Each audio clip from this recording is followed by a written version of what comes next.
Playoff win number 168 for Greg Popovich. Mike Malone still looking for his first playoff win as the head coach of the Denver Nuggets. Chris Smiles, Caron, Butler, Jason Terry here with you. And experience down the stretch seemed to pay off for the Spurs against the Denver Nuggets. You saw it there on that last play. I mean, that's exactly what happened. And I think this is the main reason why so many teams was trying to line up to play the Denver Nuggets first. Now, obviously, you know, they're extremely great at home. But when you have malfunctions similar to what you're going to see right here down the stretch, look, this you know, running into the back of Joker, losing the ball, if you Murray, and then the Spurs doing an excellent job of recovering the ball and then going down and, you know, converting at the stripe. So it's just one of those tough situations, and now you lose home court advantage, something that you fought for all season long, and you have to recover and get that back. One, win the home game first, and then go on the road where you haven't had a ton of success. When you look at the Western Conference, your top seed, Golden State Warriors, to your bottom seed, the LA Clippers, there's only 9 games that separate those two, right? Only 9 games separating them. But the biggest separation tonight was the experience or lack thereof on the Denver Nuggets part. End of the game, every possession is critical. They had 2 possessions where they came up with donuts. Okay, they got to stop with about 45 seconds left. They're pushing it in transition. Murray rises up, misfires. Okay, then on that possession there, 10 seconds left, a chance to win the ball game. Good shot, and he'll make plenty of those shots throughout his career. But right now, they just lack that experience. And in the biggest moments, they were not able to deliver. San Antonio gets the stops. They knock down the free throws. They get another stop to seal the victory. That is what you talk about, playoff experience. The best teams have that experience, and they win those type of ball games. Triple-double for Nikola Jokic. Early in the season, we started to have the conversation of why is he not in the MVP conversation? And the biggest knock on him was when it comes down to the end of ball games, can you give him the ball and have him create or make a shot? Just 9 shots taken in this game, just 3 shots taken in the first half. Is that an indication that this team still needs to grow and figure out a way for him to create shots in the clutch? Well, they definitely still need to grow. And, you know, look, you have to find a way to feature him more so now than ever. You know, you look at this game in particular, yeah, you know, he manufactured a triple-double out of this situation, but I would have loved to see him be even more aggressive in that space. And the first thing that me and him talked about when we came up, before looking at the scoreboard and the stat sheet, we was like, what did Millsap do? Like, who was the other guy that anchored the offense so he was able to go out there and be the best possible version of himself? What did Murray do? What did these guys do? And because it's a reaction offense, which they run under Coach Malone, they have to find a way to continue to feature Joker, and he has to dominate on the offensive end of the floor and create opportunities for everybody else. When you mentioned Paul Millsap, he has half of the playoff experience for these Denver Nuggets. They only have 4 guys with playoff experience overall. So when you lean on a guy like that for experience as opposed to the Spurs, who has a coach who has so much playoff experience. Well, for me, again, it goes to what Caron spoke about, and that's their equal opportunity offense. When you have an offense that is predicated on ball movement, player movement, the ball will find the hot guy. Sometimes someone like Millsap, who needs touches, does not get those touches required for him to have an impact in this game. So, again, playoffs is all about adjustments. Tonight, hats off to Coach Popovich, which we knew he would. He had a better coaching matchup tonight. Speaking of which, here is Greg Popovich.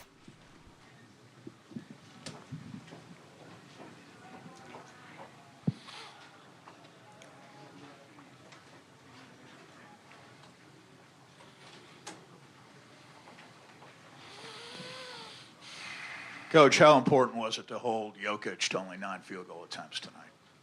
Well, it was, I think he and LaMarcus canceled each other out, so to speak. And we didn't let Jokic play as much as he wanted, and they didn't let LaMarcus play as much as he wanted. So it's important because they're both great players. And, you know, they're going to continue to get a lot of attention throughout the series, I'm sure. Pop, for his first playoff start, Derek finished pretty well. How would you describe how he played down the stretch, especially? He was spectacular. for somebody who, got put into that position and to learn that position with a bunch of new players is really remarkable that he's done what he's done. So hopefully he'll continue to play that way because it's going to be a long series.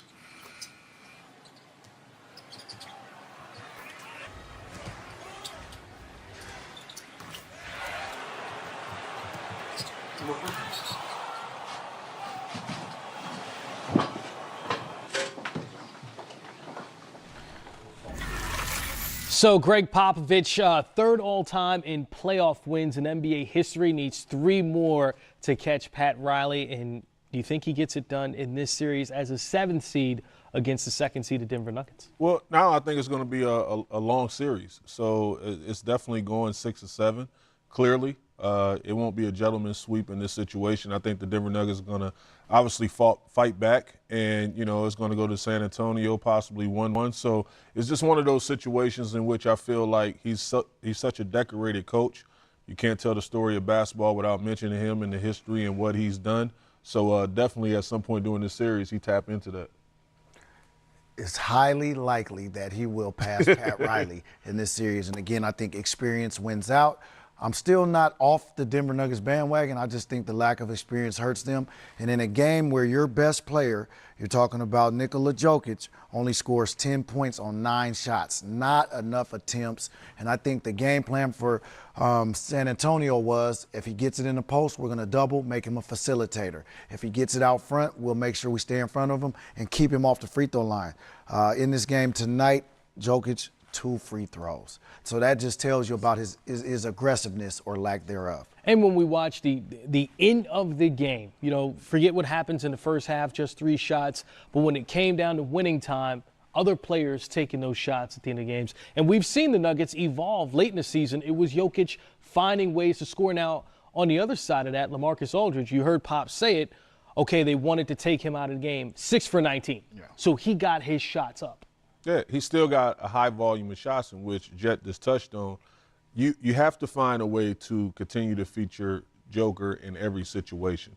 And the offense revolves around him, and as he go, they go. And I think it's so important, it's vital to, for game 2, to feature him, get him volume shots and opportunities, him and Murray, and obviously Millsap also, and guys got to feed off of them.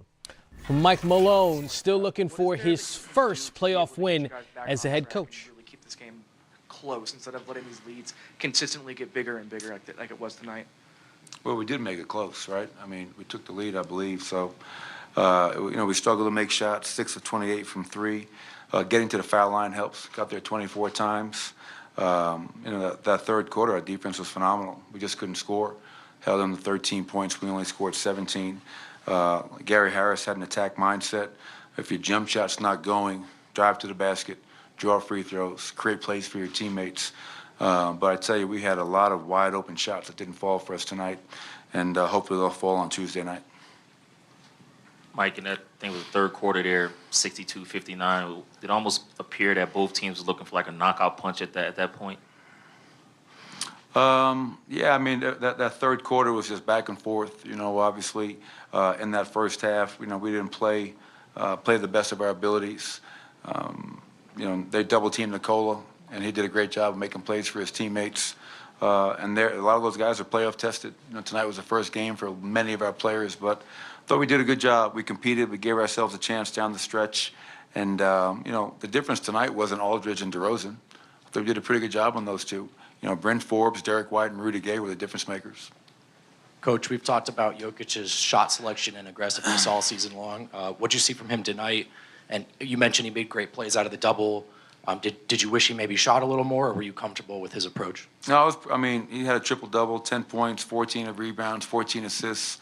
Every time he put it down, there was somebody right there. They trapped him every time. So I think Nikola has a high IQ. He's going to make the right play. And unfortunately, we didn't make them pay for double-teaming enough. I think if we're making shots, it becomes a lot harder to double-team him consistently.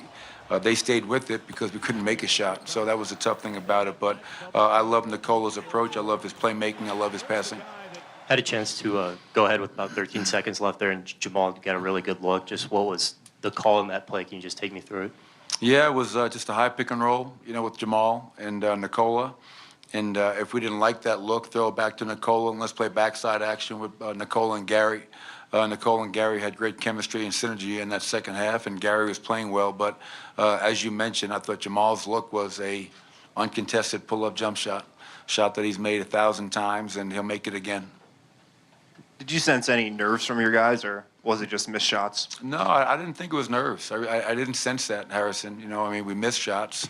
Thought the crowd was fantastic. What an atmosphere. Crowd was unbelievable. But I didn't think we struggled to make shots because of nerves. I thought we struggled to make shots because we struggled to make shots. I think after the first couple of minutes, we settled in and we played our game. How do you adjust in game two? Obviously, you're going to sit down. You have a few days to think about this. Just off the top of your head, are you already thinking of things that you might be able to do to change the outcome in game two? Make shots. I think it's simply stated, this is a make or miss league, and you look at the numbers. They shot 48 from the field, 47 from three. We shoot 42 from the field, 21 from three. We missed 8 free throws. Think about that. We left a lot of points on the free throw line. So field, 3, free throw line, we have to be better. Defensively, crazy stat. Our first and third quarter defense was phenomenal. Our second and fourth quarter defense was not. Especially in that second. I think they shot 75% from the field in that quarter. So we'll look at the film and figure out why we were having those breakdowns. We'll need a much more consistent defensive effort in game two. You already know it's a make or miss league. You guys know that. But the playoffs are all about adversity. You've got a little already. What can you take away from this in terms of overcoming adversity? Yeah, obviously this was not the desired result, giving them home court advantage right back after game one. But I reminded our guys we did some good things. We gave ourselves a chance down the stretch. And this was game one for a lot of players in that locker room. So we'll regroup, we'll watch film, we'll clean some things up. And most importantly, in the playoffs, you never get too high, you never get too low, kids. It's the first 1 to 4. So, we look forward to coming out in game two and going to San Antonio with the series tied 1-1.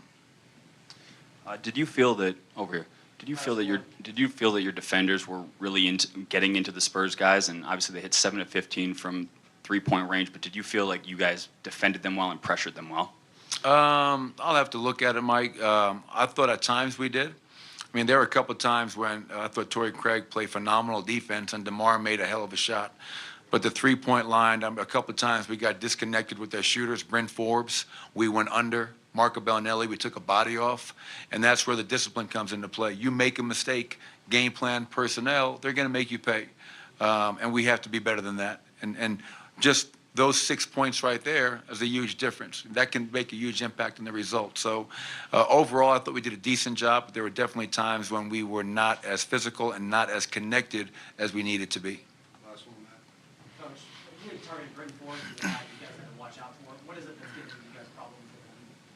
Yeah, it's his shooting. They ran a couple of plays, great ATO plays for him tonight, where they ran him off stagger screens. They set really good screens. We got disconnected, allowed airspace and separation, and he does not need much airspace and separation, and raised up and made 2 really tough threes out of timeouts off those screens. And he's never stops moving. He's a guy that is in constant motion like a lot of their players. And once you relax and he's gone, it's tough to make up that ground. So give him credit. He's 6 of 9, 3 of 4 from 3 for 15 points. Derek White, I thought, was phenomenal tonight for them, 7 of 10. And then, as I mentioned, Rudy Gay, especially in that second quarter, he had 10 points in that quarter alone. Those guys, I thought, were the difference makers. You know what LaMarcus and DeMar are going to give you, but when you let 3 other guys get off like they got off, that's going to make it really hard to win. Thanks, everybody. Thanks, guys. See you on Tuesday. Or tomorrow.